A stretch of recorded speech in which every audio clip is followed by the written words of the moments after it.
50 കൊല്ലം തപസ്സിരിച്ചാലും communist party India മഹാരാജ്യത്ത് ഇവിടുത്തെ അവിടെ ഇവിടെ അല്ലാണ്ട് ഉണ്ടാവൂല. 2, അങ്ങ് പറഞ്ഞു ഇതിന്റെ തൊട്ട് മുൻപായിട്ട് അവിടെ നിന്ന് തുടങ്ങാൻ നമുക്ക്. ഉന്നത വിദ്യാഭ്യാസ മേഖല അതിഗംഭീരമായതുകൊണ്ട് വിദ്യാർത്ഥികളെ മുഴുവൻ ഞങ്ങൾ അങ്ങോട്ട് പഠിപ്പിക്കാൻ വിടുകയാണെന്ന്. നിങ്ങൾ ആലോചിച്ച് നോക്കണം, തല കുനിക്കണം കേരളം.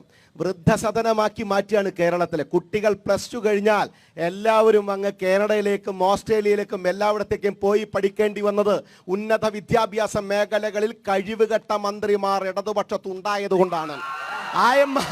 ഇവിടുത്തെ ഉന്നത വിദ്യാഭ്യാസ മന്ത്രി പറഞ്ഞു, ഒരു വലിയ വൈറലായ സംഭവമല്ലേ troll, all tensions on my house, tensions in my head എന്ന് പറഞ്ഞില്ലേ. ആ ഹെഡ് മര്യാദക്ക് ഭരിക്കാത്തത് കൊണ്ടാണ് എല്ലാവരും നാട് വിട്ടുപോയത്. നരേന്ദ്രമോദി അങ്ങനെയല്ല sir. All tensions of nation അദ്ദേഹത്തിന്റെ തലയിലാണ്.